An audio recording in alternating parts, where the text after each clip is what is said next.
Okay, kiddos, welcome to the MDTA Jamboree. Glad to have you here. Everybody has the plan equity advantage, right? Flow sheet. Everybody has the plan economy advantage, right? And everyone has the Trump base disadvantage. And everyone has a pen. Okay. Thank you. So what we're going to do is, as we go through this debate, I don't want you to just passively sit there and listen and not really write anything down and just be watching. I want you to take notes as we go through the debate. In debate, we do a very specific type of note-taking. It's called flowing. You've probably heard your coaches say it or talk about it before. How many of you know what flowing is? Okay, so most everyone, that's good. If you don't know what flowing is, here's what it is. These sheets are designed in a particular way to help you keep track of what's going on in the debate, right? So we want you to know what arguments were in each speech so that as the speeches go on, you can see how the arguments change and evolve, what arguments they get rid of, and what strategic decisions both teams make, right? So in order to do that, you have to have a written record of what's actually going on in the debate. Most of your flows, when you flow in actual debates, will also look like this. So this is good practice and training for you. As you can see, there's 8 columns on this flow, right? Yeah, sorry, 7 columns, because they correspond to the 8 different speeches that you'll find in the debate. There's the 1AC, which is the first speech. Who's giving the 1AC? All right, Marshall's going to give the 1AC. Next is the 1NC, which is the first negative constructive. Who's giving the 1NC? Tristan. Okay, then we have the 2AC, and then the 2NC and the 1NR are in the same column. That is not a mistake. That is by design. The reason for that is that the 2NC, which is Haley? Oh, 2NC? No. Yes. Me. Oh, sorry, Zach. The 2NC, who is Zach, and the 1NR, who is Tristan, they're going to decide between them who's going to take which arguments. So maybe Zach will take all the arguments on the plan equity advantage flow, and maybe Tristan will take all the arguments on the plan economy advantage and the Trump base disadvantage flow, right? So as we go through the debate, the debaters will tell you where you should be writing the arguments. I want you to do your best to write down the following, okay? I want you to write down the main idea of each argument and also who the author is, all right? What do I want you to write down? And, okay, good job. And try to get the year with the author. What's up? And generally, we'll try to separate each idea using words like next or and. Right. If you hear words like that enunciated very loudly and clearly, you know that they're about to move on to the next argument. Okay, how long is the 1AC? 8 minutes. So if you have your timer here, you should set it for 8 minutes because we're about to do the 1AC.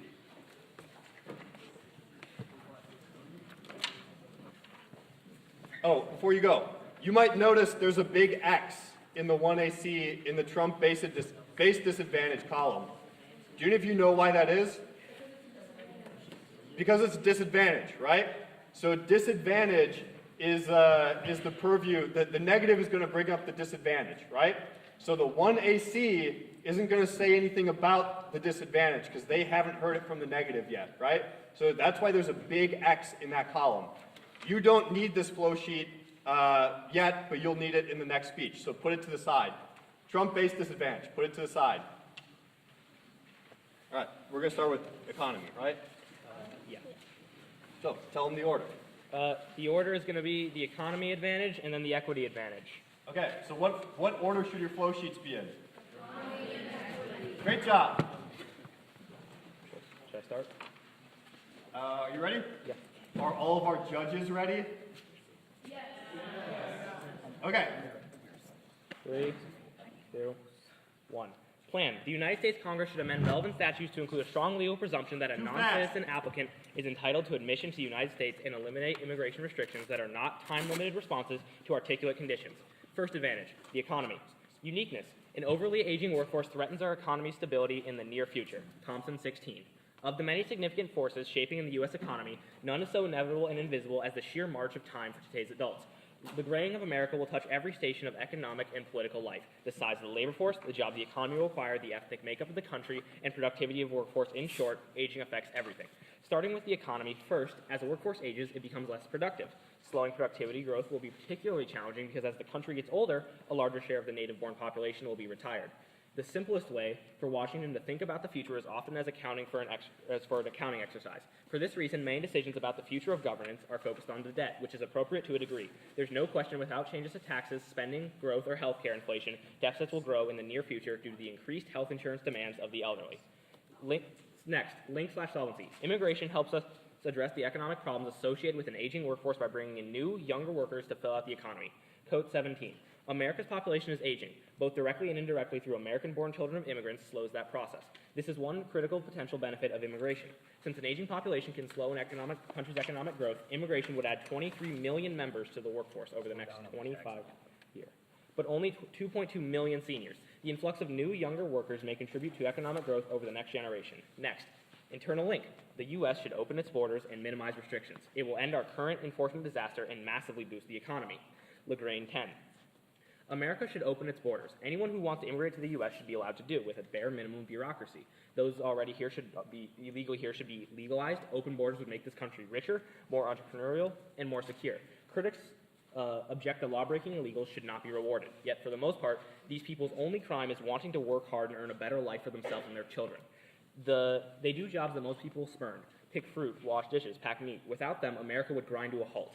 Government efforts to stop migration have mainly been driven underground, at huge financial and human cost. Billions of dollars are wasted annually in a futile effort to seal an inherently unsealable border. More people have died trying to cross over the border to Mexico in the past decade than were killed on September 11th.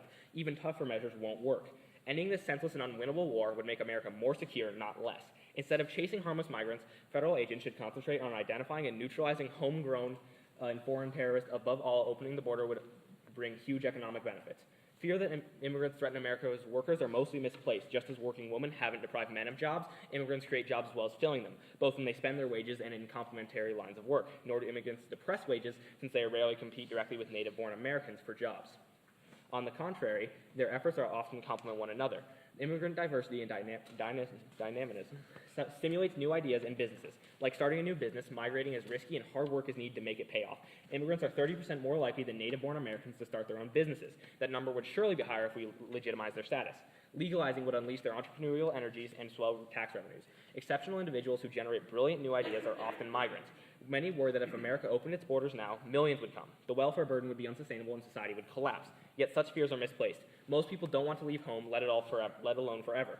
The belief that free migration is incompatible with a welfare state is also incorrect.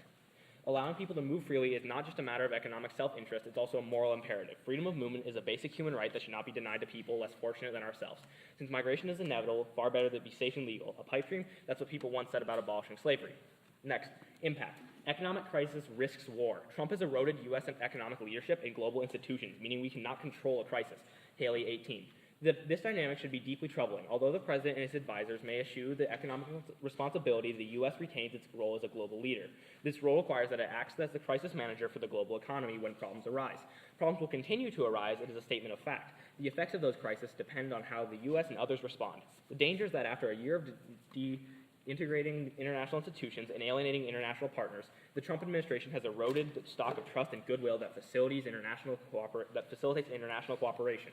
Effective management of any global economic crisis requires competent leadership.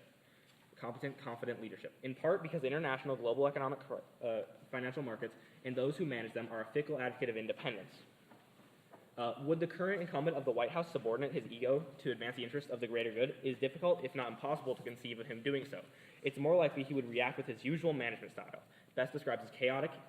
Intentional or not, chaos is unlikely to foster effective crisis management. In this respect, while recent stock market gyrations are worrisome, the real risk is to global financial and economic stability lies in an administration that lacks a temperate experience to chart a course out of turmoil. Next, advantage 2, equity, uniqueness. Right now, racism and other forms of discrimination affect nearly everyone in the U.S. Immigration restrictions result in widespread discrimination in the workplace and society in general. Johnson 07. Immigration law and border enforcement are plagued by racial discrimination. The tolerance of discrimination raises serious moral concerns and constitutes bad policy. It is inconsistent with efforts in other areas of U.S. law to eradicate racial discrimination in public schools, the workplace, housing, and American social life generally. The discrimination in the immigration laws and their enforcement seriously undermines the greater struggle to eliminate discrimination.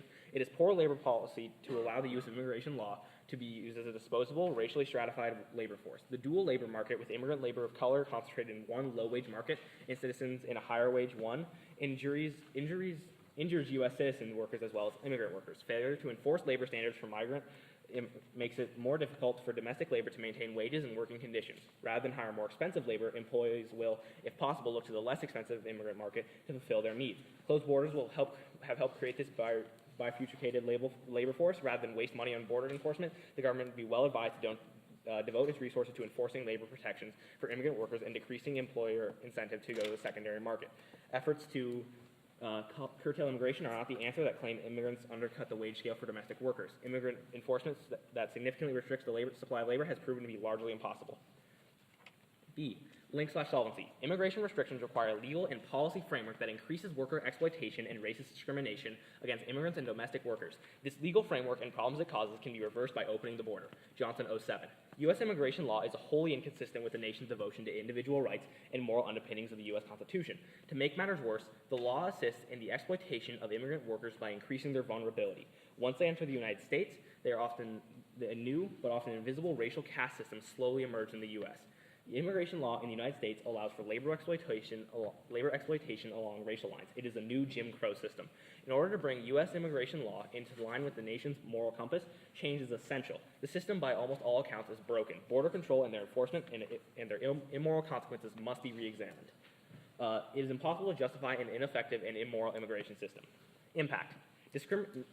Impact. Discrimination against immigrants directly translates into a more and harsher discrimination against people of color more broadly. Johnson, 07.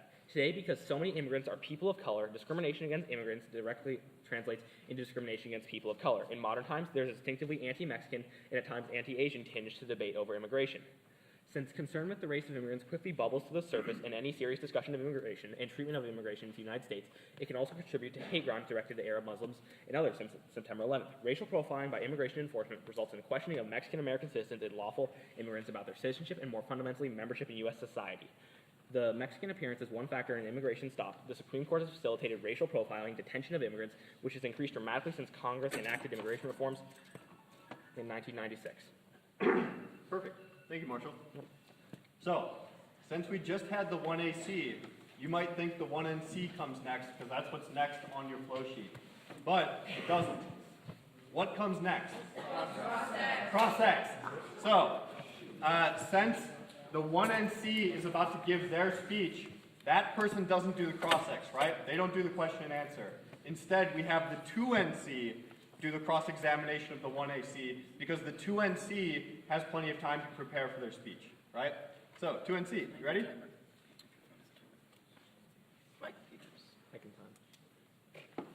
So, dead throw.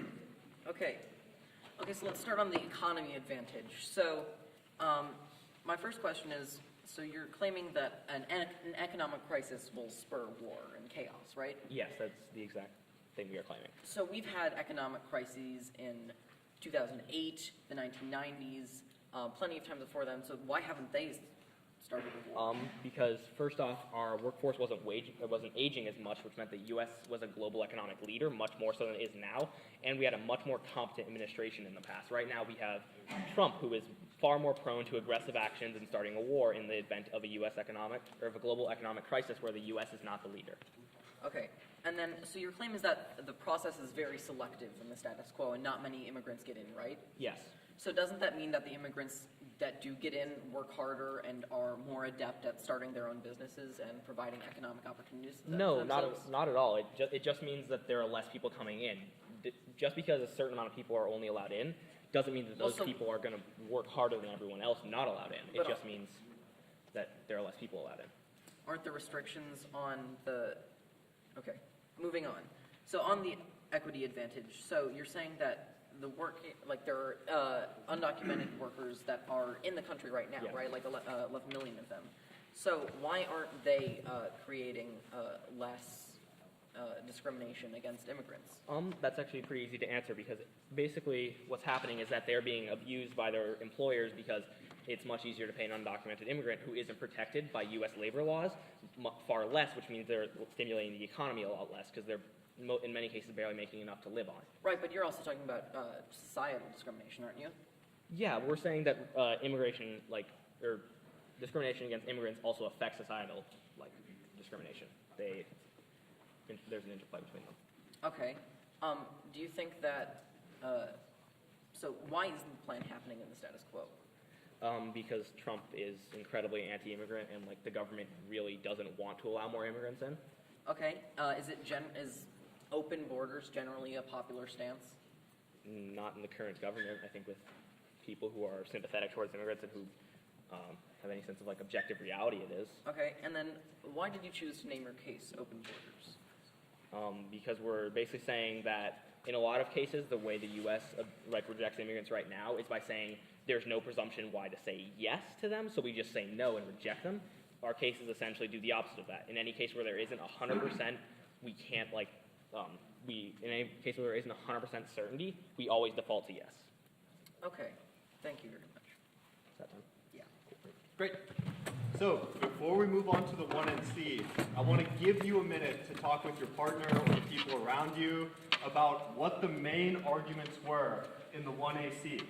So we know the main arguments are on the plan economy advantage and the plan equity advantage, but what are the actual pieces of the argument, and as a whole, what do they mean?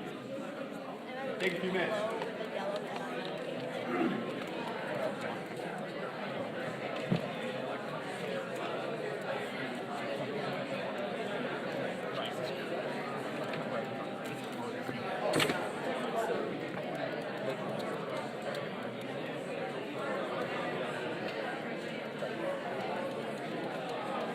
How are you all doing? Got it? What things I got written down today?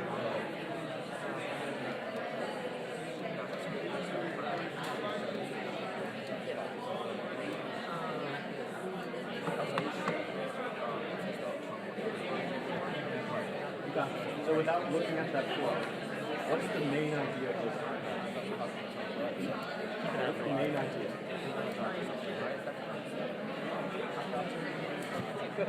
Tell me a story. If we open the border, what happens? So, I also society.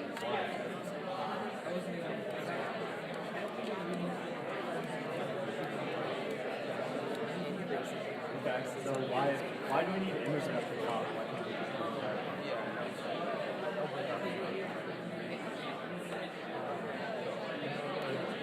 There's not much of them. Yeah, Not productive. so my computer doesn't. Yeah, very strong. So if you have too many people with certain age, it's not very productive. So either you have Either you get a bunch of young workers, they can fill out jobs, expand the tax base here, right? Stop the economy from crashing. hasn't been working. Okay, good job. Well done. Yeah, actually, So I can't. My computer is invisible Okay. without a mouse. So we need to see if anyone has Sweet. Sweet. If not, can you use Essentially, this extra Chromebooks out in our area. If you could just ask someone to get a Chromebook. Okay. Okay. Ask Austin about it. He would know what box it is right now. Right there, you see Leo and Jack. Just Leo now. Leo and Ariana and Cassie. Middle. Oh yeah. Yeah. Go ask Cassie about it. She might know. Just make sure you give that back to us at the end of the round because we only have 5 minutes. Well, I mean, I don't think even if you had more than 5. Yeah.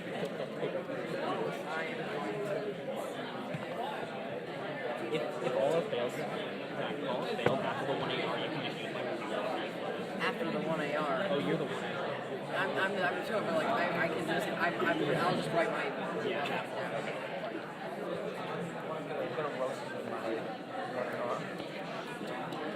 I feel like they're just gonna vote for the 2A. Yeah, I feel like the 2AR is the last point they hear. How many of you feel confident that you understand what's going on in the economy advantage. You understand the story, kind of what's going on here. Okay. How many of you feel confident that you know what's going on in the equity advantage? Okay, that's pretty good. So the main story, just to recap, and then we'll go on. The main story of the economy advantage is the U.S. population, too much of it is people who are older, who don't have a high productivity. They take a lot of social services, right? So the plan is to let a lot of younger people in to fill out all those jobs, increase the tax base, and pay for all those social services. Because if we don't do it, it could lead to an economic collapse, war, all types of bad things, right? The equity advantage is a lot easier. It's basically like, hey, because we discriminate against people at the border, that discrimination spills over to society. So if we stop discriminating at the border, we can help stop that discrimination in larger society, right? How many of you that tracks with what you have written down or your understanding of what's going on? Okay, cool, good job, well done.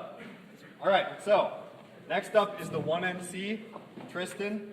So Tristan, what's your order going to be? My order will be the base DA, Ooh.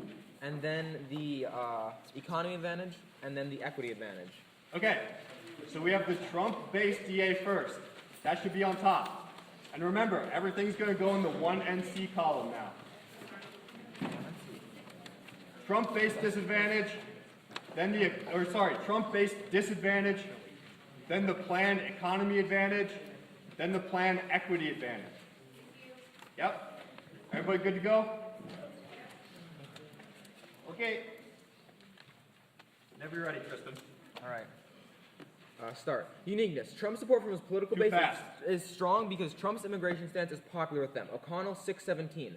There's growing evidence that Trump is in the right place on the right issues to hold or perhaps even expand his base. Trump is the second highest own party approval since World War II. Based on recent polling, immigration is, as Gallup put it, the strongest countervailing issue determining Republican turnout. And Trump's proposal, amnesty for 1.8 million illegal aliens in exchange for funding on the wall for the wall on the Mexican border and ending chain migration and the diversity visa program, encompasses the popular position on every major immigration issue. Next, on the link, the plan spurs a base revolt. They are strongly opposed to immigration increases and view the issue as in zero-sum terms. Stopa 18. So failing some unforeseen breakthrough, the President, Congress, and the media appear to be preparing to move onto other issues. The result is the status quo ante. And many in the Trump base are just fine with that. Negotiation on immigration issues in particular is encumbered by the fact that it is, for the most part, a zero-sum game. At least so it is perceived from the Trump base side. The core voters who arguably won Trump the election, many in the working class, are most incensed with the failure for a generation by their government to enforce immigration laws. When it comes to government policy, this is the only question that really matters to these voters. Does it increase or decrease illegal immigration in our communities?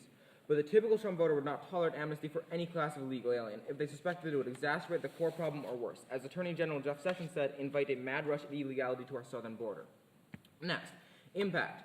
A revolt from Trump's base will cause Trump to start diversionary wars. Street 16. Political dynamics under a Trump presidency might drive Washington's behavior internationally, particularly given the nuclear shadow that always hangs over conflicts involving the U.S. George Monbiot, in The Guardian, makes the stark assertion that the inability of the U.S. and other governments to respond effectively to public anger means he now believes that we will see a war between the major powers within my lifetime. If Trump does not sufficiently satisfy his supporters, then he will likely pour fuel on the flames at home, which may then quickly spread abroad. If such scenarios emerge, then the next administration and its untried and untested president will find themselves with a range of extremely powerful tools and institutional experience at their disposal, including nuclear weapons, which may prove too tempting to resist when figuring out how to respond to widespread anger, confusion, and unrest both at home and abroad. Next, on to the economy advantage. No solvency. Immigration is not a sustainable solution to an aging population. Kohler, 13.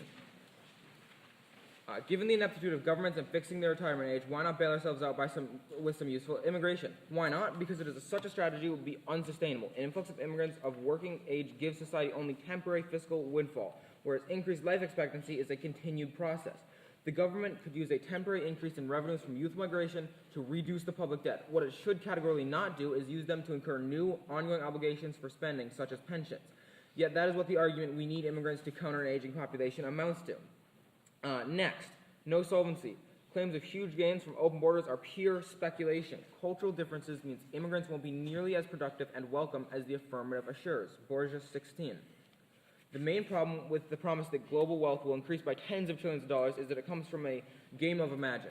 The game does not take into account how the industrialized economies will respond to the entry of perhaps billions of persons. We know nothing about how industrialized societies actually would react to such huge supply shocks. But it would be a mistake to interpret our ignorance as a sign that there will be no such reaction. After all, it is not billions of robotic workers that are moving around, but billions of people. It is hard to believe that production in the industrialized world could continue along its current path. The entire social, political, and cultural balance in these societies will be rearranged after the population more than quintuples. Although some might argue that a slow pace of absorption would help minimize the disruption, the sheer number of movers makes it impossible to achieve the economic gains in a realistic time frame. For example, if the entire developed world were to allow migration at triple the current rate in the United States, it would take 500 years for all the movers to move. Next, no solvency. Immigration does not really help the economy when we account for the effects on the government budgets. Borges 16.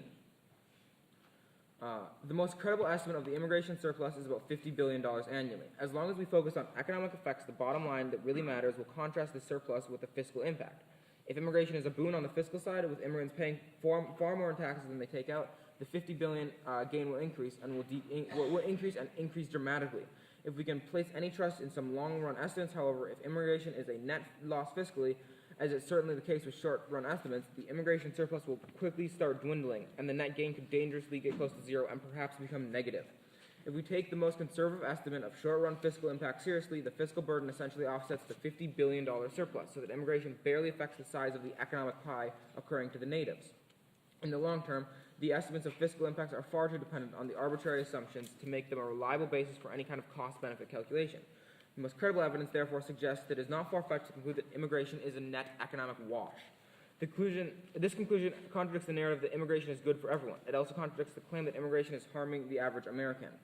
Next, no impact. Aging will not harm our economy because medical technology and life expectancy means people can work more years and more productively than ever. Kohler 13. One of the most encouraging achievements of the interplay between the science and public policy is the rapid increase in global life expectancy. The only reason that aging might rise to a problem is because political ineptitude. When legal retirement ages and pensions were introduced, typically around the mid-20th century, politicians lazily fixed the age of retirement at a specific number such as 65 or 60, rather than relative to the age of life expectancy. Each decade adds 2 more years to the life expectancy, and all of this by default is added to a period of retirement. As a result, societies go into a frenzy of angry disappointment on the rare occasions when politics muster the gumption to raise the age to offset some of the increase in life expectancy. With life expectancy raising so rapidly, assigning the entire increase to longer retirement is unaffordable. As society gets richer, it can gradually afford to reduce the retirement age relative to life expectancy, but the default option should not be set to a particular age. Next, onto the equity advantage. Solvency term. Open borders will lead to exploitation of migrant workers. ESCO 16. The open borders crowd sometimes comes embarrassingly close to making the kind of argument that was once deployed in defense of slavery. Sure, they have a tough life in this country, but it must be so much better for them here than it was in their old countries. If that comparison seems harsh, consider this. The Southern Poverty Law Center issued a report on guest worker programs in the United States, programs which might be considered a good model for the open borders concept, and entitled Close to Slavery, far from being treated as guests, the report said. These workers are systematically exploited and abused. The report also found that the program harms the interests of U.S. workers as well by undercutting wages and working conditions for those who labor at the lowest rungs of the economic ladder. The conditions endured by past guest workers have been nothing short of horrifying. That is why open borders crowd is wrong. The open borders idea is inextricably linked to the approach in which U.S. wages, along with those of foreign workers, are trapped in a race to the bottom. This approach would lead to a downward spiral for the middle class, as powerful corporate forces impose their will on the inexhaustibly cheap supply of replaceable labor. Beer mocks the idea that an open policy means doing away with the concept of a nation state. Next, solvency term. Open borders will only increase exploitation. It allows businesses to treat people as things. ESCO 16. The concept of wealth and political power, both in the U.S. and globally, is diminishing workers' wages and making them less able to improve their own working condition. The problem must be addressed systematically with a transformation that is both economic and political. The principal instrument for change is that the democratic nation-state, an entity which the open borders concept would seriously weaken. In that sense, open borders resembles a NAFTA-style corporate trade.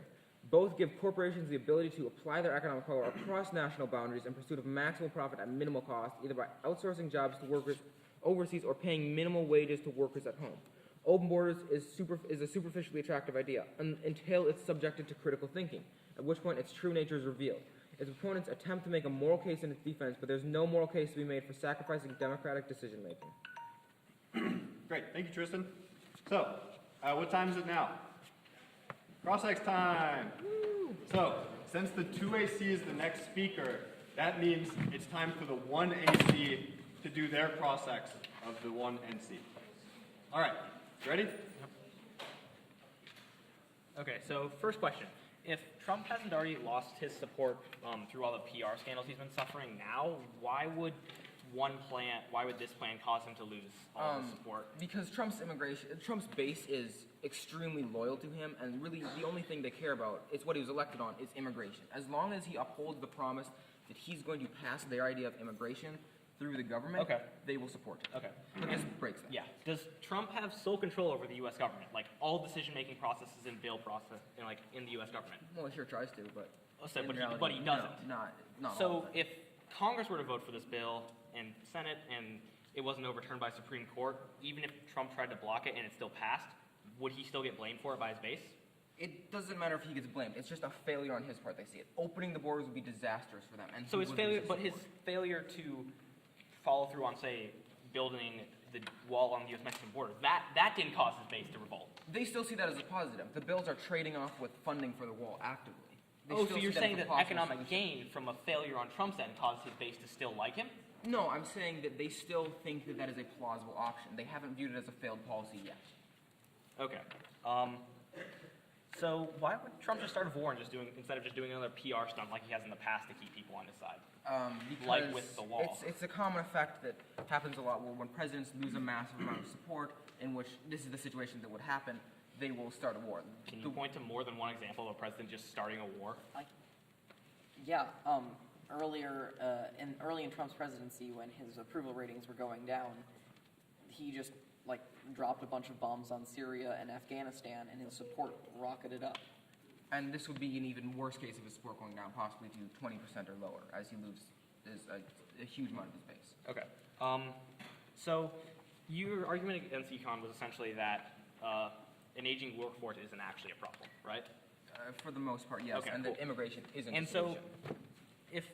why would people retire later if they don't have to? Why would people retire later if they don't have to keep working? Because they can keep working and make more money, and also, Congress, because as longer life expectancies increase, people can work longer and longer with less medical issues and make more money for their retirement period, which would be presumably the same amount of time. Okay. So you also said that diversity, or immigrants coming into the workforce was going to cause a drop in productivity, right? Why didn't the entire global economy crash when women started entering the workforce then? Because that's not like a quintupling of the workforce. Right, it's only double the current workforce. Because that's such a... And we never claimed that the economy would completely collapse. Oh, you just said it would decrease in productivity like it definitely did during the Industrial Revolution when women entered the workforce? Well, Okay, so I want to give you a couple minutes again. I want you to look at the Trump base disadvantage, your flow. What are the three pieces of the argument?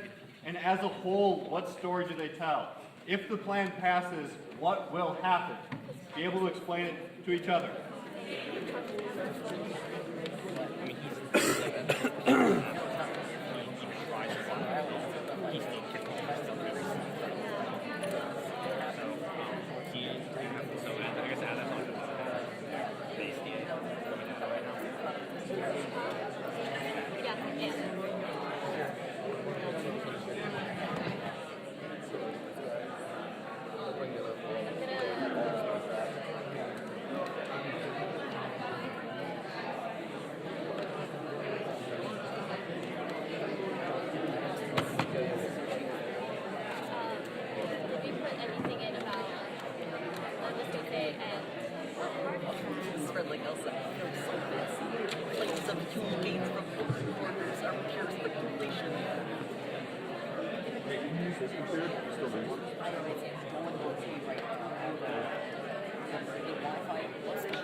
It's just the public, whatever.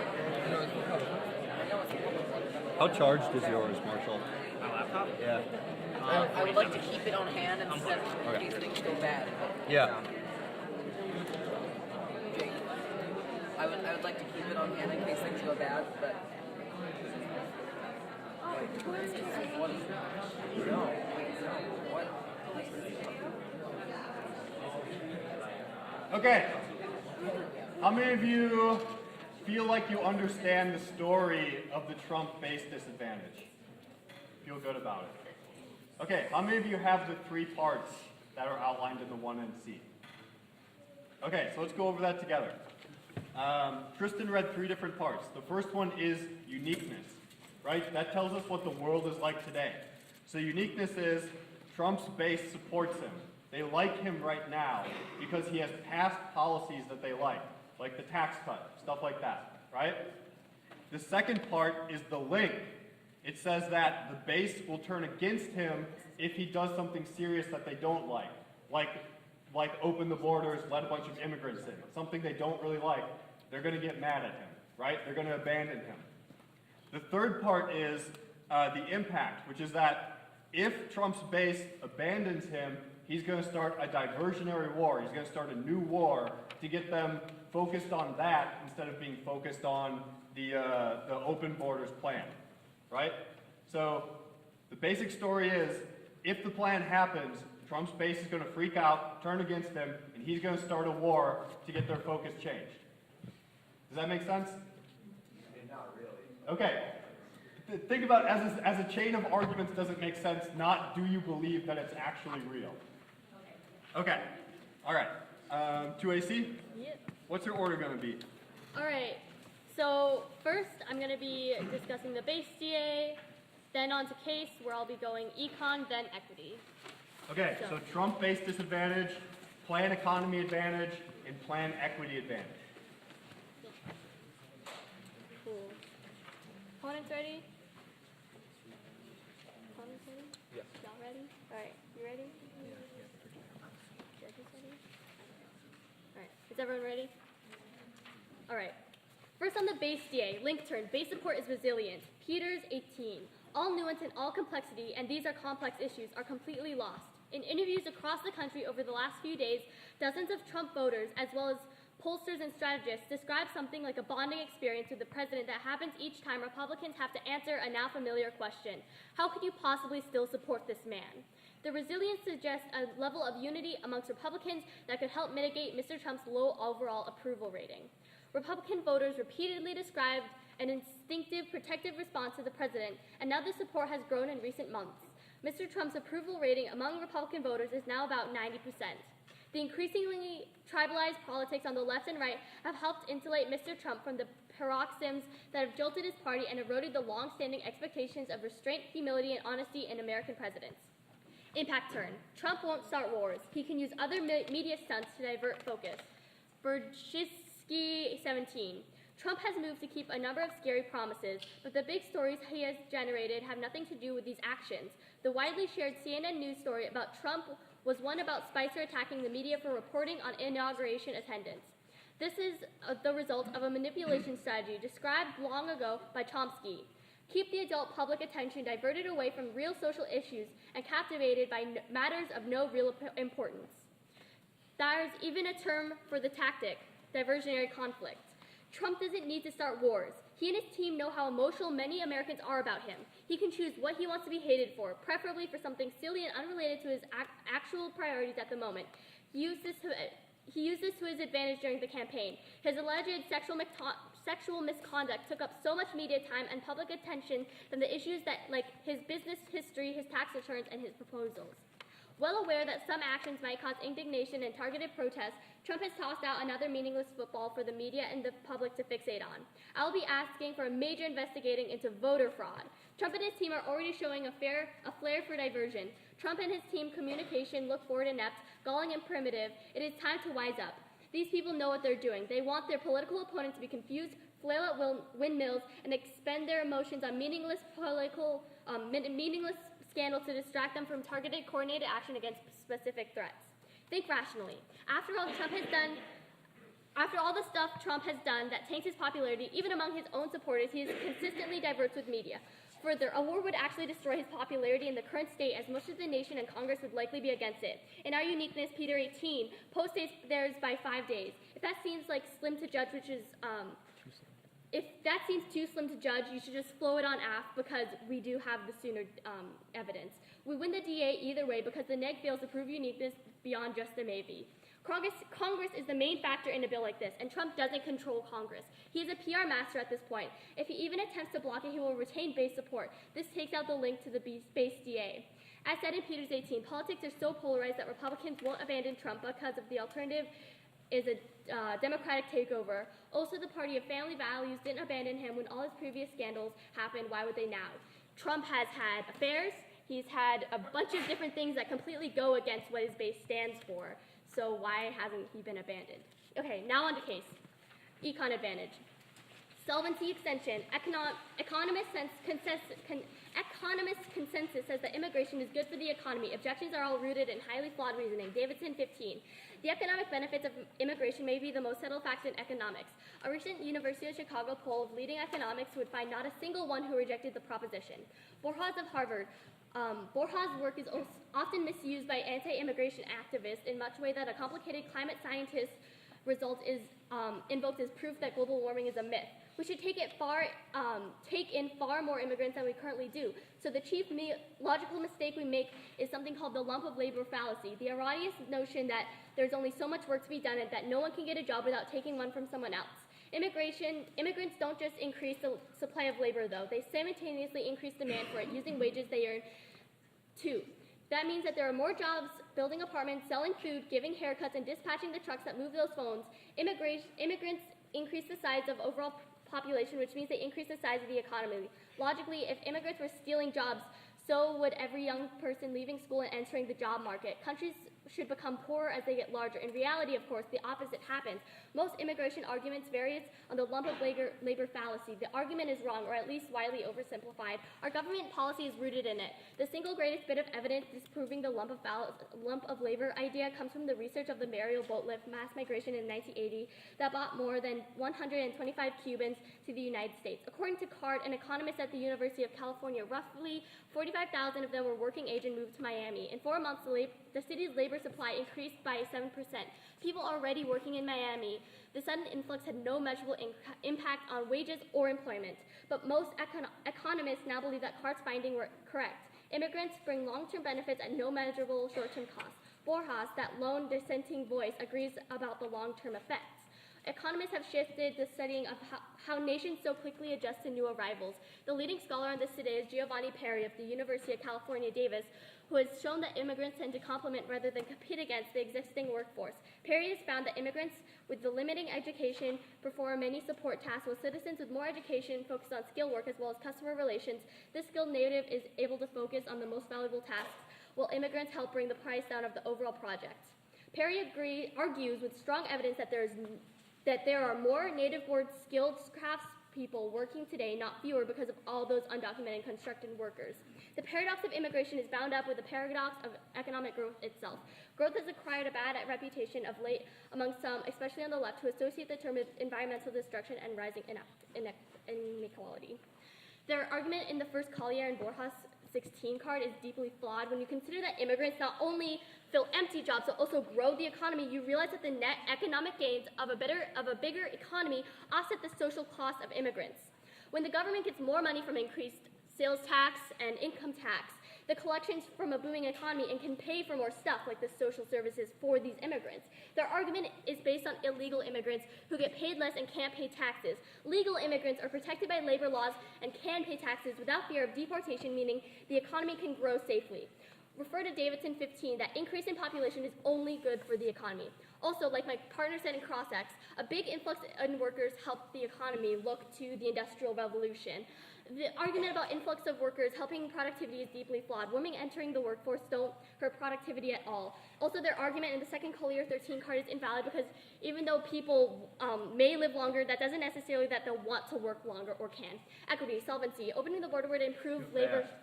Opening the border would improve labor conditions and enforcement-related harms suffered by U.S. citizens, currently undocumented immigrants and businesses. Newman, 17, immigration enforcement also hurts many U.S. businesses. Farmers sometimes can't find enough workers. Different kinds of firms suffer if workers are deported. Businesses can be punished for hiring undocumented workers. At the same time, citizen workers in some cases may endure poor working conditions because employers, using the threat of reporting undocumented co-workers to immigration authorities, can stifle their efforts to unionize or report labor violations. Noted immigrants' inability to invoke their rights results in weakened employment protections for all American workers. Cut card there. Look toward Johnson's '07 card. The law assists in the exploitation of immigrant workers by increasing their vulnerability once they enter into the United States.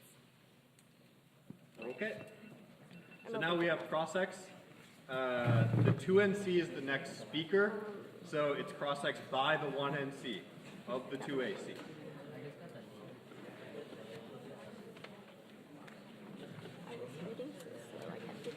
Tristan?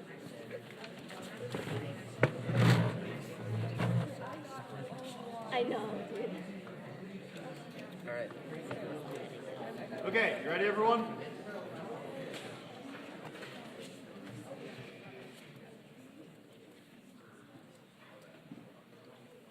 All right. So just to like get an idea of who is coming here, do you think are the majority of workers that are coming to the U.S. because of this plan, are they going to be permanent or temporary workers? Well, considering that there is a large number of refugees that are being denied access into the United States, I can imagine that a lot of them will want to stay here permanently if they can't go back to their place of birth. All right. And approximately how many immigrants will come in, say, the first 10 years?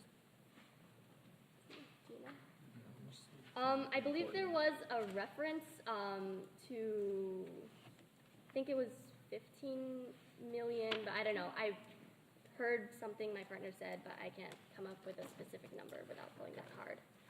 How long will it take for the immigrants to actually create all these jobs that you talk about by founding businesses and things like that? Like, what is the time frame for the creation of these jobs? Well, how long does it take someone to create a business? Right now, we have to consider that these people will be moving to a brand new country. They'll have to find work. They'll have to find the capital. So, however long. So, a while, okay. And on your argument about how, like, women entering the workforce didn't shock the economy, about how long did it take for women to become fully integrated into the workforce? Well, do you want to have fully integrated into the workforce or fully accepted into the workforce? Either way, it depends how long the cultural shift takes. That's kind of a bad example because when you look at the cultural thing with women, a lot of women had to stay home and take care of their children, and that's not the case current. Yeah, I'm just like wondering, like, from when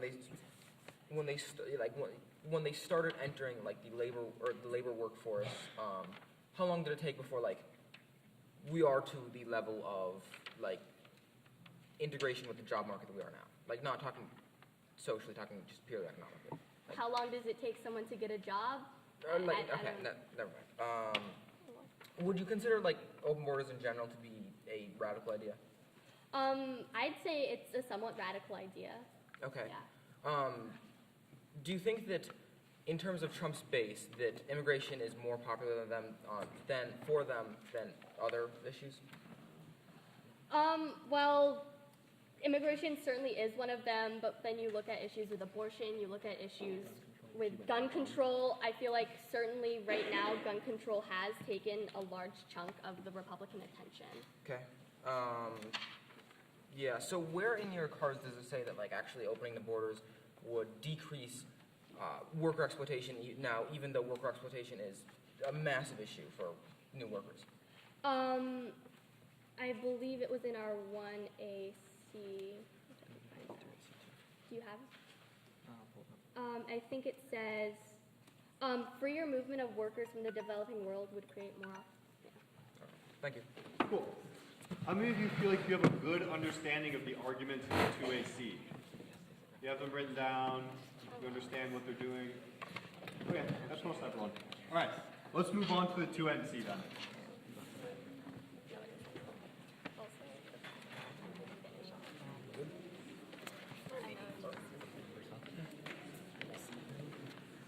I'll hold up. He's on the-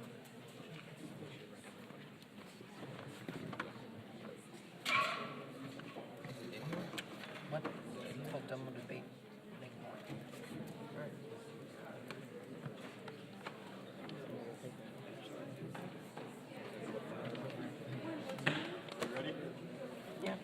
Okay, you all ready? What's your order going to be? The order is just the base DA. All right. Just the Trump base disadvantage, right? So the other two sheets of paper, you can put them aside for a minute. You're not going to talk about them. Tristan's going to talk about them. Yeah. Hopefully. I hope. That's the plan. Okay. All right, you all ready? All right, so let's pick apart the base disadvantage. First, on uniqueness, they basically concede uniqueness to us. Basically, that the harms of the disadvantage are not happening right now by saying that the base support is resilient, right? They're agreeing with us about how the base is still with them. So don't vote on uniqueness or whatever they want you to do. And even if support is going down, it's still the highest for any Republican in their own party since World War II. So it's still pretty high. And then to add on, Trump's base support remains high because he caters to them. That's Muddle 18. The white majority is overrepresented because minorities vote at such lower levels. Various types of old and new acts of voter suppression are actively discouraging the electoral participation of non-white minorities. Gerrymandering further strengthens the disproportionate power of the white electorate, particularly in the conservative rural areas of the individual states and country as a whole. Trump's approval rating is at 42%, which is a mere 3% lower than when he started. He's extremely popular among his core electorate. At the 500 days mark, Trump is the second most popular U.S. president among his own constituency, 87% support, only topped by President George W. Bush, who was at the time profiting from the rally around the flag response to the 9/11 terrorist attacks. Trump said that there were very fine people among the extreme right demonstrators at Charlottesville. He's also given significant tax cuts which disproportionately benefit above average income Americans. The true core of Republican and Trump electorally for many Republicans is that if they get a tax break, you can do little wrong. He is rapidly dismantling the state by deregulating industries and defunding regulation agencies, which satisfy most of the usual Republican mega donors, including former anti-Trumpists like the Koch brothers. For the Christian right, he has appointed the staunchly anti-abortion Neil Gorsuch to the Supreme Court and has moved the U.S. Embassy in Israel to Tel Aviv to Jerusalem. The Christian right will come out against en masse in the next presidential elections to solidly take the conservative hold off the Supreme Court and ensure the overthrow or irrelevance of Roe v. Wade. The hardcore Trump base, the stereotypical white working-class male nativist, has always been more than satisfied. They see a president who is tirelessly trying to ban non-white people. Got the card there. Basically, this also shows that if he stops catering to them, as he's doing in the status quo, his base support will go down. Like they're supporting him right now because he is supporting them. Then we can move on to the link debate. So their only real answers to this are that Trump doesn't control Congress and that his base support is resilient. So let's examine his non-control of Congress. Trump still wants to show that he has control over the government, right?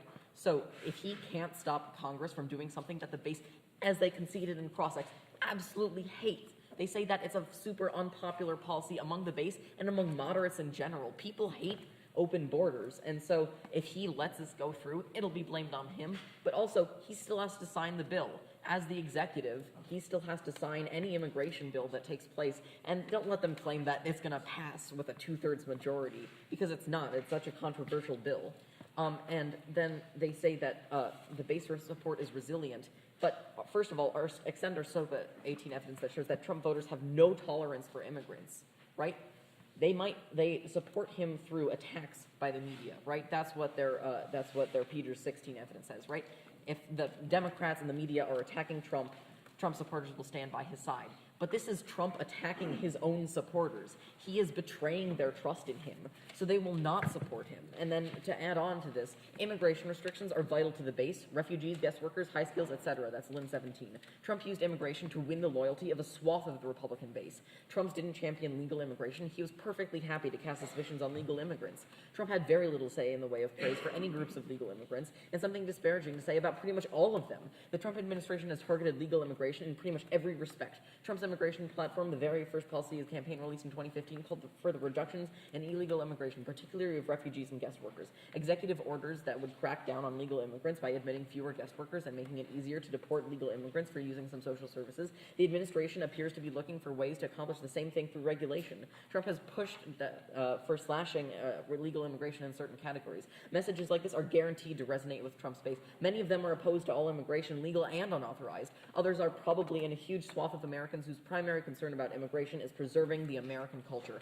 Factors like their education, fluency in English, and ethnicity, they're less concerned about immigrants taking jobs and more concerned about immigrants disrespecting the flag.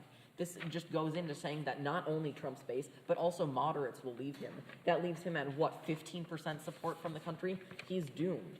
He would be extraordinarily unpopular, and it's not like this wins over Democrats who will hate him no matter what. Also, any concession risks a massive backlash. That's New York Times 618. Trump's move to kick out as many people from these countries as possible threatens to overwhelm nations ill-equipped for such an influx. And without the money, many of the immigrants living here regularly must go back to their families, and the economies of those countries would further crumble. The House's efforts last week to pass legislation dissolved in a squabbling. Conservatives terrified that the base will punish them if they concede even an inch. Speaker Paul Ryan, 1 foot out the door, has no juice, and pretty much everyone assumes that nothing more will happen through the Senate anyways. Their Peters evidence from June fundamentally doesn't address the truth about the plan. They want to open their borders, right? This is what it's seen as. They've admitted this in cross-ex. It basically just says that the base defends Trump against criticism, but doing the plan is just purely betraying them. And this is the limit. They will start to fall away. And when that happens, he needs to do something fast, or else his entire legitimacy as president is doomed. So then we can move on to their impact. Their only answer to the disastrous diversionary war impact is that Trump won't start diversionary wars. But that's their main argument about this is their Bushnick 17 card, which is that he can use media stunts. Well, number one, war is a media stunt, right? That's the whole point of the rally around the flag effect. You get CNN going 24/7 about how we're beating up some people in Iran or something, right? That is how you get the media stunts. And they say that wars aren't popular in the past and that it would kill support, but even wars that are wound up disastrously unpopular, like Vietnam, started out popular because people want to support a president that's protecting them. And so, you can look at the war in Iraq, which ended badly but started with a lot of support. So it's really a good way to up your support in the meantime, and we've seen it from Trump before. It's not like he won't do it again. We saw it earlier in his administration when his support was going down after the inauguration. He bombed Syria, he dropped the mother of all bombs on Afghanistan, and his support shot through the roof, right? This is a clear, logical scenario where Trump does bad things in order to get approval, and everybody goes along with it. So we can move on. Diversionary war is real. There's considerable evidence. That's Healy 17. The rally effect for Rally Around the Flag describes the popularity boost presidents derive from international conflict. Scholars have repeatedly found short-lived spikes in U.S. presidential approvals following U.S. uses of military force. The diversionary war hypothesis, the scholarly moniker for Wag the Dog, proposed that the beleaguered presidents may seek to distract the public by waging war abroad. Various studies have found that the presidents are more likely to use force during periods of economic stagnation or high unemployment. Presidents resort to use the sword more quickly than when their approval readings decline. So this shows it, and then we can move on to some impact calculus. This is the only war scenario. War kills millions, if not tens of millions of people, and displaces many others. Their diversionary war card doesn't even mention war at all. It just talks about chaos. So you have to prefer a diversionary war that will kill millions and millions of people and is very likely and has almost already happened. Okay, time for cross-ex. So since the 1AR is the next speaker from the other team, then we know it's time for the 2AC to do their cross-ex, right?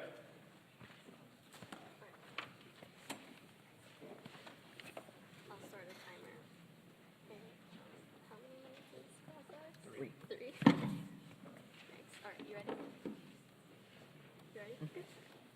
So who will Trump declare war on? It's unclear. Probably one of his most hated enemies. It doesn't really matter who, because so long as he's killing people, and he'll basically get support. So it could be Iran. It could be joining in the war in Yemen more. It could be upping our forces in Iraq or Syria or Afghanistan. So you think it would be easier for him to declare to go to war with another country rather than have Sean Hannity talk about Spygate all night? It'd be more effective. It'd be more effective, and Perm do both. He can do both at the same time. Okay, so you're saying that this is going to be the thing that Republicans abandon him on. Yeah, like immigration is basically the subject of the 2016 election that got him elected. All right. And this is a total, like, revolution. You've admitted that this is So a revolutionary policy. Why didn't the Republicans abandon him when Stormy Daniels came forward? Doesn't that go against the family values of the Republicans? Not really of his base, but also just the fact that, like, they thought that he would still make good policy happen. And, like, the base believes what he says. He And says he didn't do what they believe. The base doesn't believe women, right? The base believes Trump, All no right. matter what he says. I write something down. Oh, so when the Republicans abandon him, where are they going to go? Are they going to start voting Democratic? They'll just abstain. Maybe they'll vote for Gary Johnson. Maybe. Vote for the next Republican candidate. We're just talking about approval ratings and political capital. So they allow for a Democratic takeover in that case? No. If- But they'd try to get their stuff together to do something about it. Maybe they'd start launching primary campaigns against Trump. Dang. Yeah, I know. I'm looking at it. This is the awkward silence. Okay. Dang. So having a war somewhere else wouldn't that cause immigrants to want to come to the United States? If we declare war on, say, China, won't Chinese immigrants need somewhere to go since we've created a war? Well, if we're going to war against them, we're not really going to let them in the country. That was a bad question, you're right. I didn't think that one through. Okay, so having a war is more important than the millions of refugees who are being denied access and the people trying to cross the U.S.-Mexico border. Trump's base doesn't care about refugees, right? This is impact Do you- comparison. Oh, this is impact comparison. Sorry. Well, the fact of the matter is, this is going to kill millions of people. And so, yes, refugees have a major problem, but this is just going to So we're just going to push them out, doesn't matter. This just creates more. Just read it first. And there's also other places for them to go besides the U.S. That makes no sense. Okay, time for the 1 and R. Did I miss something? I don't think I have. You'll notice this speech is only 5 minutes long, right? As we get into the rebuttals, the 1 and R is the first negative rebuttal, right? The rebuttals are going to be more focused on, not on answering the other side's arguments as much, but choosing arguments and explaining how they work together. So if the plan passes, what are we going to see? So Tristan is going to focus on the evidence that they have on the negative side to explain, all right, if you pass the plan, these bad things are going to happen, or these good things they said were going to happen aren't going to happen. The point of the rebuttal is to sort of focus down on particular arguments and explain them more in depth and make comparisons to the other team's arguments. So, Tristan, what's the order going to be? The order is going to be an overview that you can flow on economy and then equality. Okay, so the economy advantage, then the equity advantage. So you can take the Trump base disadvantage and put it to the side for now.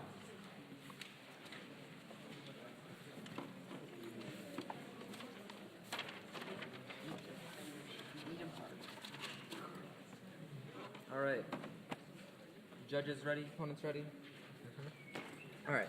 So first up, let's just take a step back and look at what this plan actually does. This plan lets basically anyone who wants to come into the U.S. to come into the U.S. That is a lot of people. More people apply, more people will come in, and that is potentially doubling or more our population. Now, this isn't about the economy or labor regulation. The biggest thing here is that we don't have the infrastructure or the space or the time or the capacity to support a doubling population in about 10 years. It's simply absurd to think that the U.S. government could, or the U.S. could descend to anything but chaos with this huge influx of population. We have cities on the border that are already way overcrowded and have huge problems with people who don't have homes to go to. We have infrastructure that's already in bad shape. The pressure this puts on our country and the infrastructure is insane. And it's just absurd to pretend that this would have positive economic impacts or anything like that. So, really, the growth on the economy is too little and too late. They said in Cross-Ex that it takes a long time for these businesses to get founded. It takes a long time for these impacts to happen. Meanwhile, you have literally millions, if not billions, of people pouring into our countries that require services by the economy, and it's too big of a toll. Sure, it might have a long-term economic impact, but as we've shown, it's a wash long-term. But really, the main impact happens immediately. In these 10 years, one, they aren't creating jobs in those 10 years. They haven't founded the businesses. They haven't boosted the economy yet, and the economy has taken a huge hit in the meantime. And they've admitted that this growth takes a while. It takes, they have to get here, they have to find the economic capital, they have to get the idea, they have to found, like, there's all these steps to found businesses and create jobs that is just, it's too little too late. Furthermore, they can't even prove an economic crisis is coming on their impact. The Thompson succeeding card doesn't mention an economic crisis. It's, it says that only like this declining economy will kind of sow chaos in the government and elsewhere. There's no mention of war. They have no war, in fact, in their case, so you must prefer the DA impact. If there's a 1% chance of war happening by Trump, vote negative. And they never answered that like immigrants are a temporary solution to their entire case. Their entire case is predicated on the fact that we have an aging workforce and that like this is going to be bad for the economy. They have no crisis mentioned in their cards. They have nothing, just that our economy is going on a slight downturn. They never answer the fact that immigrants are a temporary solution. We have cards to prove this. Also, they never have, like if you read the card, there's no warrant for economic crisis. There's no warrant for war. They just say that the aging workforce is causing like bad economy, but immigrants aren't a permanent solution for that. And they have this argument about Well, you need a warrant about why that's not a solution. The warrant about why they're not a solution is like a lot of these are temporary workers. They're coming into the U.S., they're working, and they're leaving, and there's a small amount of permanent workers. And furthermore, like the same problem happens to those immigration, to the people immigrating. Like if a workforce is aging, so are they. So like you import people, they start aging too. Like that's just how that happens. Their impact still happens. And they have an argument about how women entered the workforce and there wasn't this economic infrastructure shock that we see. But they literally admitted in cross-sex that that is a bad example. And it is because women didn't rush to the U.S. in 10 years, or didn't rush into the workforce in 10 years. It happened decades to fully integrate all these people into the workforce. And on top of that, back when women were entering the workforce, it was a much more labor-based economy. Now it is a much more service industry-based economy, so we really don't know what this huge economy shock looks like. It's not worth the risk to pass the plan. On to equality. So they claim that, like, the discrimination happening on the border spills over to cause social racism and workforce racism. But they have no warrants in any of their cards actually saying that the influx of legal immigrants causes that to stop. There will still be discrimination at the border. There will still be social discrimination. 50% of the economy, or 50% of the population doesn't want more immigrants coming in. And it's clearly shown that in general, immigrants occupy lower-paying manufacturing jobs. This causes extreme, literal slave-like conditions. They don't solve these things with their case. They have no warrants for this. They occupy the lowest rungs of the economic ladder generally, and that leads to extreme, just slave-like conditions and horrible living conditions, and that totally turns their case. They've also dropped our SCOW 16 card that shows that open borders allows companies to expand their corporate influence and to commodify people. That just destroys like the value to their life, and that independently turns the case because like that's really bad and turns their economy, like turns their equality advantage because it just causes more human rights abuse and more abuse of immigrants in general. So like small overview, if they have no war impact, their economic long-term, the economy is a wash for immigrants, and if there's a 1% chance of plan causing war, vote negative. Thank you, Tristan. So, since that was a rebuttal, there's no cross-examination period afterwards, right? But in each debate, each team gets 5 minutes of preparation time that they can spend on themselves. So let's say the affirmative wanted to spend all 5 minutes right now, they could. And then the negative could spend their 5 minutes after that, before their speech. They could do that, right? I want to give Marshall a little bit of time to prepare and think about what he wants to say. So I want you all to take a few minutes, maybe 2 to 4 minutes, and I want you to talk to the person next to you, the people around you. Who do you think is winning the debate right now? Not by what they sound like, but by what arguments they have. How are the arguments going? Would you vote affirmative? What good things would happen? Would you vote negative? What bad things would you prevent?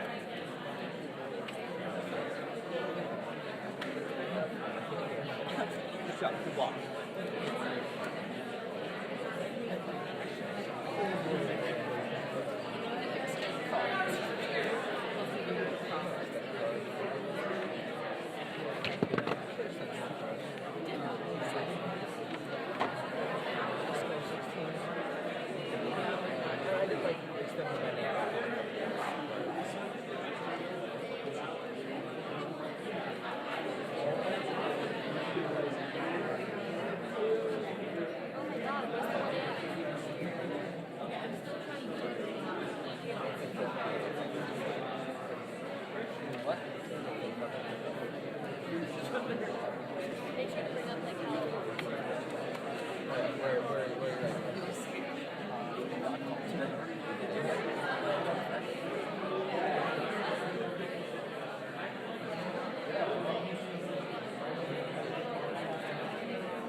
else by studying some of those like values of life.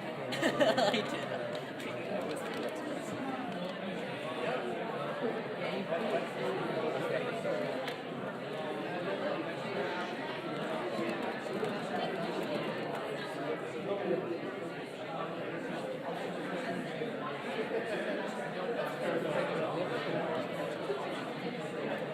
What?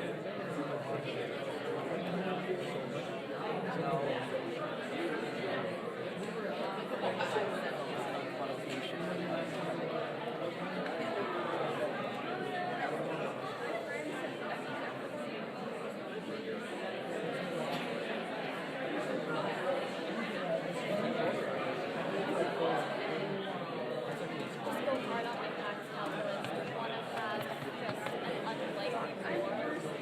Yeah, I'm gonna go for and also, like, rally around the flag only applies in cases of, like, national security, right? Because of the attacks.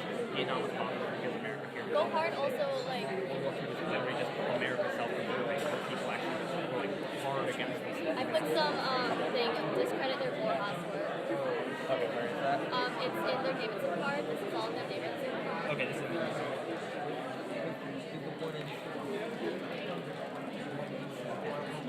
okay, that's from the name.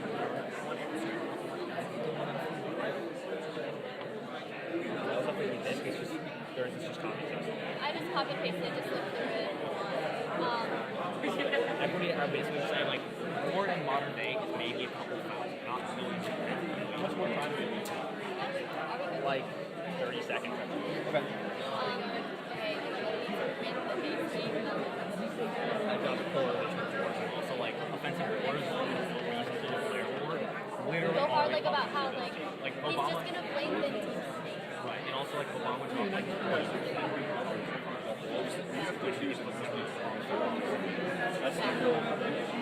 why do you think Trump doing something so different? They have similar ratings right now. Well, actually, no, Trump is lower. Yeah. Just say that And he won't go after anyone bigger who actually poses a threat to national security because that's which even Trump won't do. yeah, if Trump was gonna start a war, he would have already started a war. Right, when his Okay, base let's bring it back. So we have 3 more speeches. I want to make sure we have time to get through all of them, give you enough time to decompress and recap after the debate. So Marshall, are you ready? Yes. All right. Let's do the 1AR. The order for this speech is going to be the base DA, the economy advantage, and then the equity advantage. Okay, so Trump base disadvantage, plan economy advantage, and then plan equity advantage. Are we ready?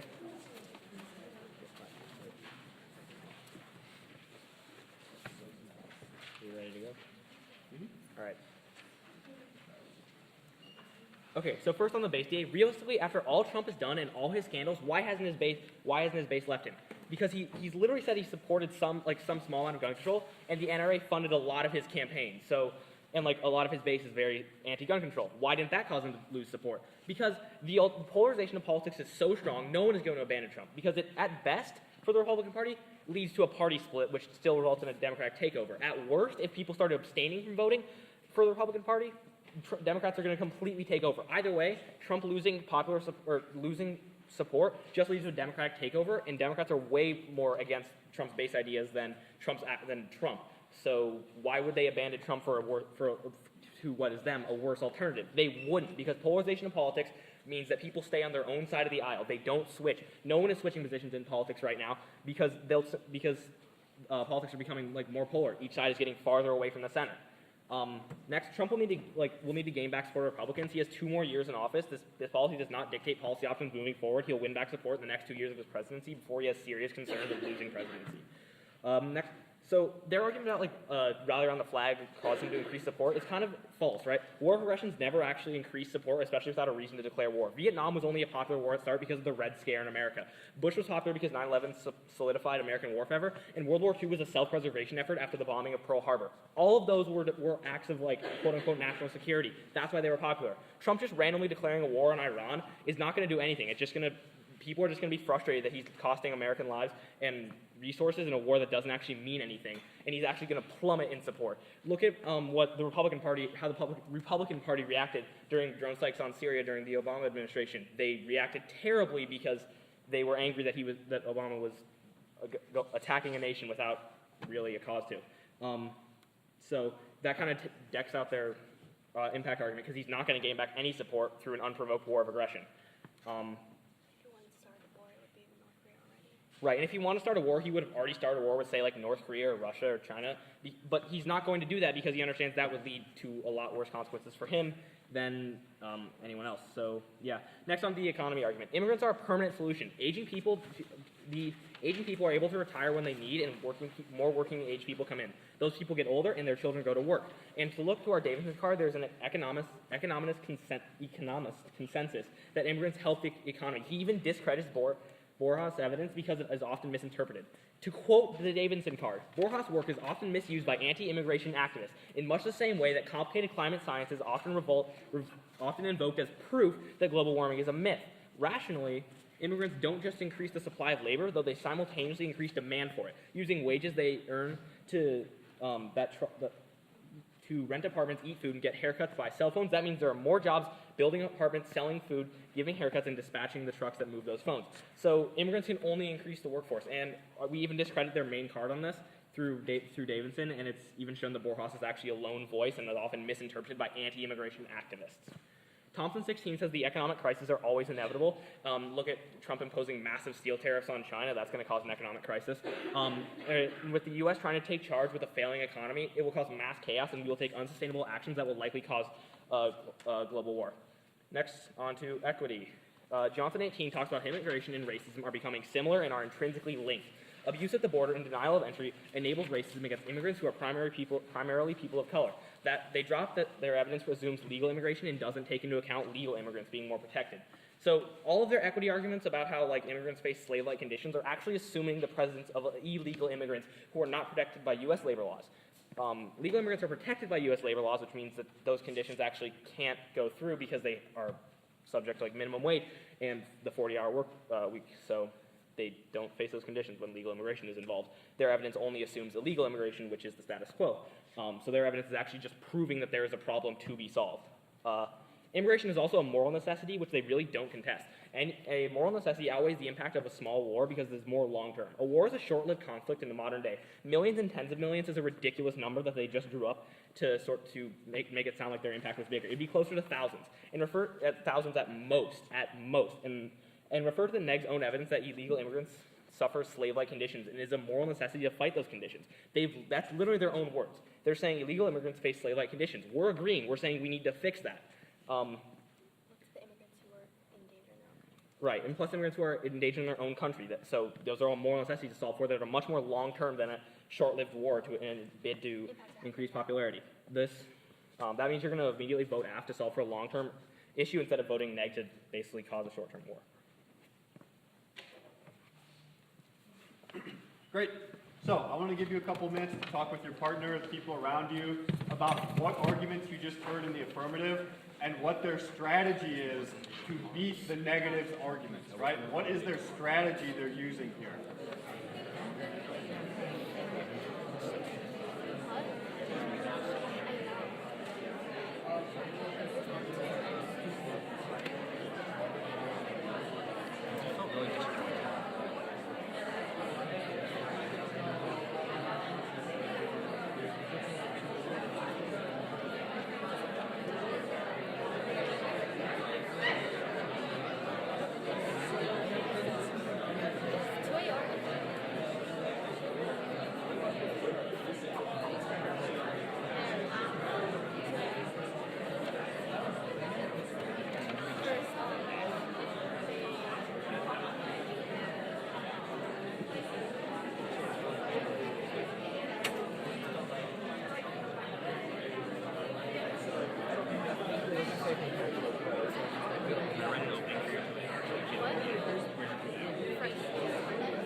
Okay, good. That's what they need right now. Are you ready? Close.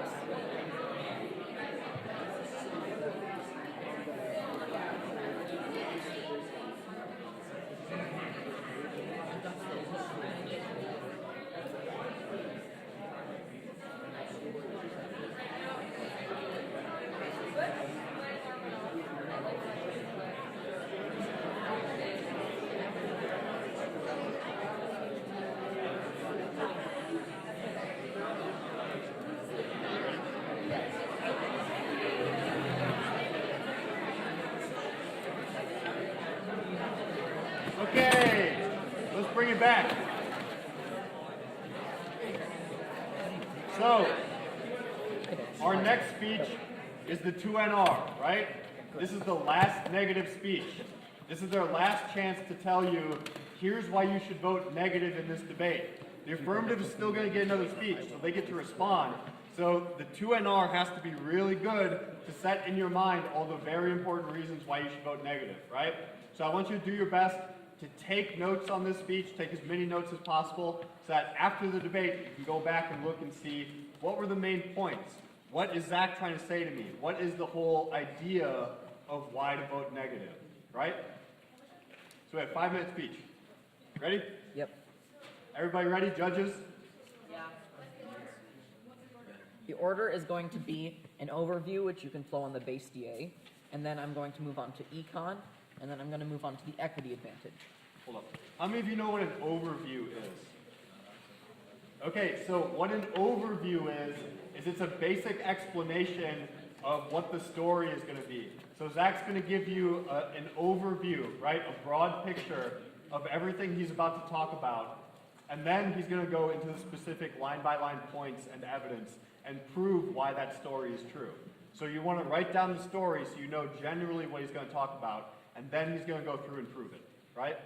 Can you give him the order again? The base DA, the economy advantage, and then the equity advantage. Okay. I want to paint a picture for you.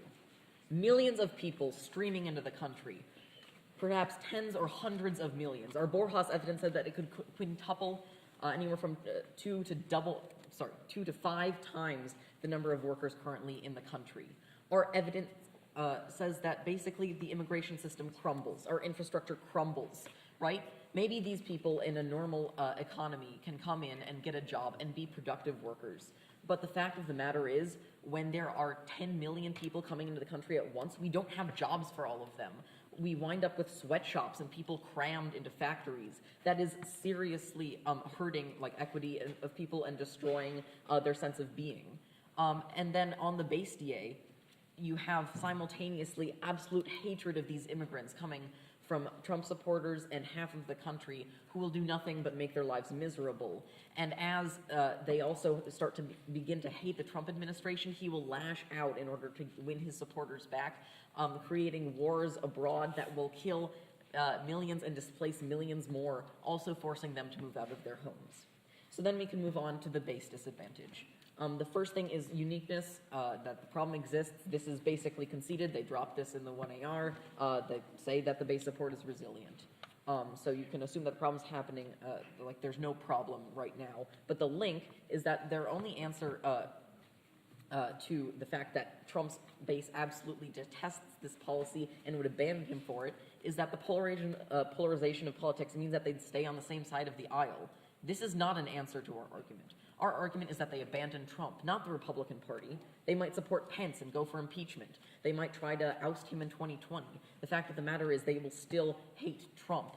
And the only other answer is that they say he'll win back support over the long term. But that simply might not be true. This is also a complete and utter betrayal, as emphasized in Lynn 17 and New York Times 18. He can do nothing to win them back, and they have not answered that. So you have to assume that they will abandon him. His approval numbers will crumble. And then we can move on to the impact. And there again, so our claim here is that this will lead that he will start a war overseas. Their only answer is that the war would already have started. This is false. If you look at our uniqueness, that there's no problem right now, That's because Trump's approval rating is high enough not to have started a war. When it sinks, it will start a war. So that's not really an answer.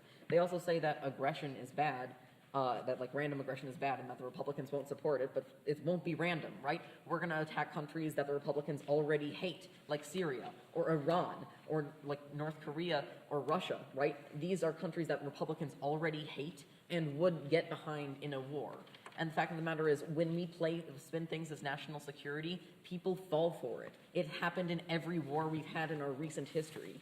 And so the fact of the matter is, the best way, the way that Trump has already done in his presidency to win people back is to go to war. Our impact happens. And then we can move on to the equity advantage, where they completely dropped, equity, then econ. They completely dropped the fact that we're getting total commodification of people within businesses, right? We're having sweatshops. We're having people abused and used for their labor and nothing else. We allow companies to expand abroad and do the same thing to people all over the world. This is the ultimate corporate state, the ultimate form of imprisonment within an economic system where the only way up is to do work, and the only way to do work is in a highly oppressive system. That is completely dropped by the affirmative. And then we can also move on to the economy advantage, which is kind of the big one that is ignored, which creates this disastrous picture, which is that, you know, there are a lot of people around the world that want to come to the United States. And if all of them come here at once, it would be a disastrous shock for our economy. We wouldn't have the services to support them. We wouldn't have the materials to support them. There would be rampant homelessness. There would be rampant job loss.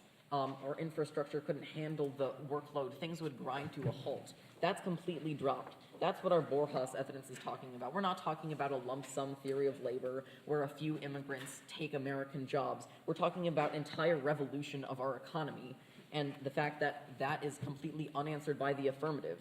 So what happens is that our economy grinds to a halt. These immigrants are absolutely detested and made miserable by Trump supporters, and meanwhile, more millions of people overseas are also displaced and killed. These millions of lives impacted greatly outweighs whatever claims they have to solve for some chaos because of a collapsing economy, which will happen under the plan, or some poor treatment in the fields. Okay, that's the end of the 2NR. We have the 2AR next. I want to give Haley a little time. So I want you to talk with your partner, the people around you. What is the overview, the broad picture that Zach paints for you? What will happen if you vote affirmative or vote negative? And does he prove his points?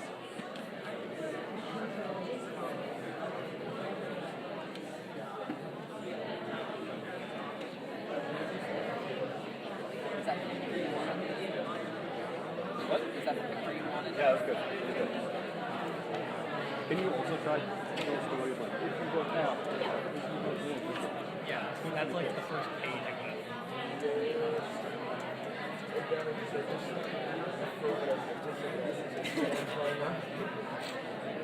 I already put an impact count thing on, like a proper magnitude time frame. Magnitude time probability. Like you can go more on it. We have, I mean, the cards are kind of shit on impact. Go on. I guess that's like people are not like saving lives now throughout basically the entire future. Is the base good? I don't know. Impact is like a big one. Also, like they dropped the fact that Trump will support just the Tea Party is like not necessarily like a big movement, and then Trump will still be there. Like Trump will welcome the in-depth resolution, recognize the solidarity with the candidate is like the way to maintain power. And they are kind of conceding that the base is good. I mean, they're just looking at it. Yeah, you need to go put that in the clear, like release it. I don't understand that. You need to It means that the status quo is way too strong for a thing to ever change. Yeah. Like Republicans, so what, like we're basically the way of saying is Republicans recognize that solidarity with Trump is the only way to maintain power. Unless every single Trump Wait, whoa. Republicans what? recognize that solidarity with Trump is the only way to maintain power. And that anything less than like every single Trump voter switching to another candidate, which would never happen. That's never happened in history. Still can cause them to lose the White House. They will never do that. So just like no harm in that.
I looked for the idea myself. I'm not trying the idea myself. Is it in here? That's like not a good idea. Say it.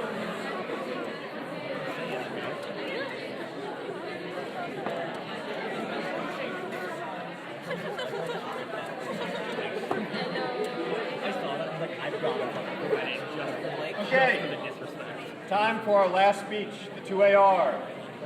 No. So, just like the 2NR, the 2AR is going to explain the broad ideas about why you should vote affirmative. They're going to tell a story for you. If you vote affirmative, this happens. If you vote negative, this happens. That's why you should vote affirmative. And then they're going to go try to prove their points with specific arguments and data and warrants in the rest of their speech, right? So, same with the last speech. I want you to take as many notes as possible. Write down as much as possible in this speech and try to really see everything that Haley's going to say to you. All right, quick question? Are you able to collect these papers? Nope, they're yours. But what I am going to have you do is I'm going to have you, after the speech, we're going to take 5 or 10 minutes, and you're going to talk with your partner, and you're going to look at your flows, and you're going to vote. You're going to actually make a decision. You're going to say, I vote affirmative because of this, or I vote negative because of this.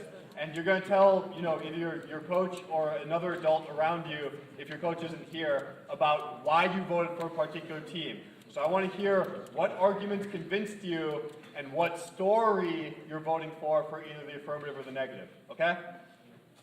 Cool. So take notes during the 2AR. All Haley? right. So I'm going to start off with an overview, like they did. Then I'm going to move on to base, and then econ, and then equity.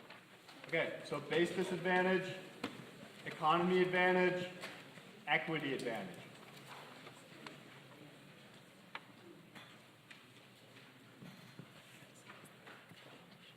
Sound good? Good? All right. For First on the overview, let me paint a picture for you. Millions of immigrants dying at the border, being shot by white militias, being denied basic human rights, and living in slave-like conditions. The economy is crumbling, and the U.S. is embroiled in a constant economic crisis. Wages plummet and the quality of life with them, all because you voted neg over a blown out of proportion DA claiming that Trump would start World War III over polls. Now let me paint you a better picture.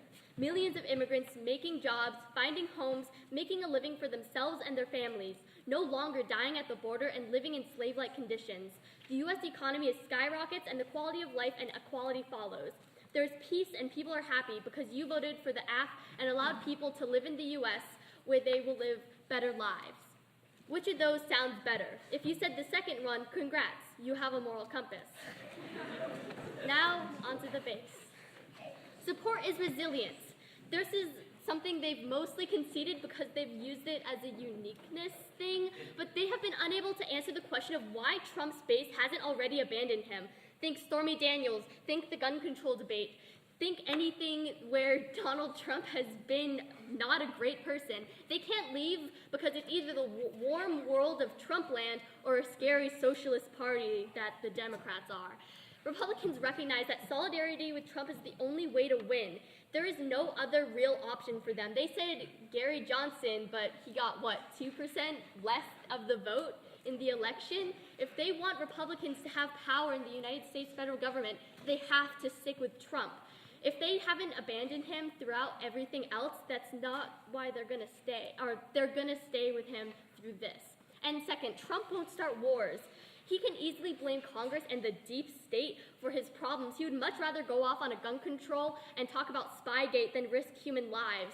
We've seen his history of talking about random things, calling everyone names, and yet he hasn't started wars because people would much rather talk, and the media would much rather talk about how he called someone some awful name than him go to a war and risk millions of lives and thousands of lives, rather.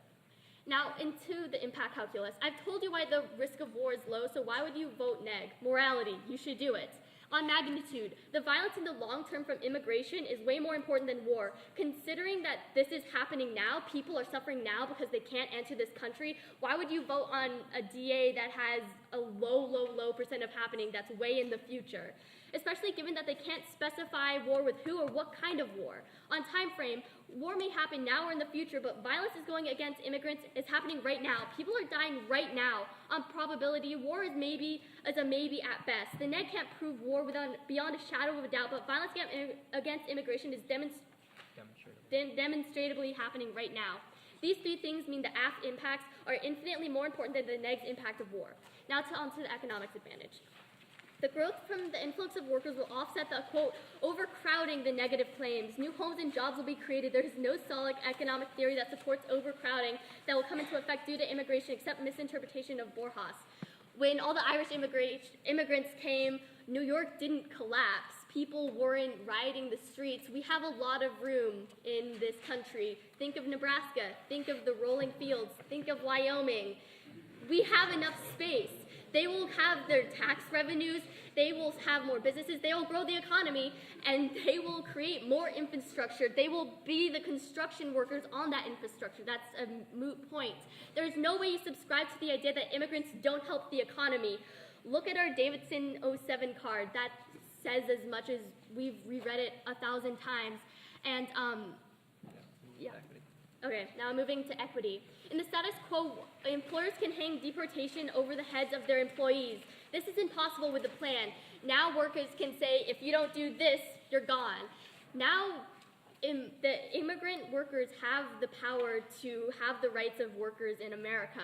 This is Johnson 07. To make matters worse, the law assists with the exploitation of immigrant workers by increasing their vulnerability once they enter the United States. That's in the status quo. What they're saying is that because more workers will come, we can oppress them more. However, that's reverse logic because when they come here legally, they have the power that all of us had to fight for our rights in the workplace. They completely drop the fact that their evidence of worker abuse assumes illegal immigrants who aren't protected by labor laws. They literally never contest this, meaning they have no valid solvency takeout on equity. The argument of an influx of diversity causing a drop in productivity is ridiculous. People will work hard regardless of diversity because they want jobs and economic stability. So vote aye.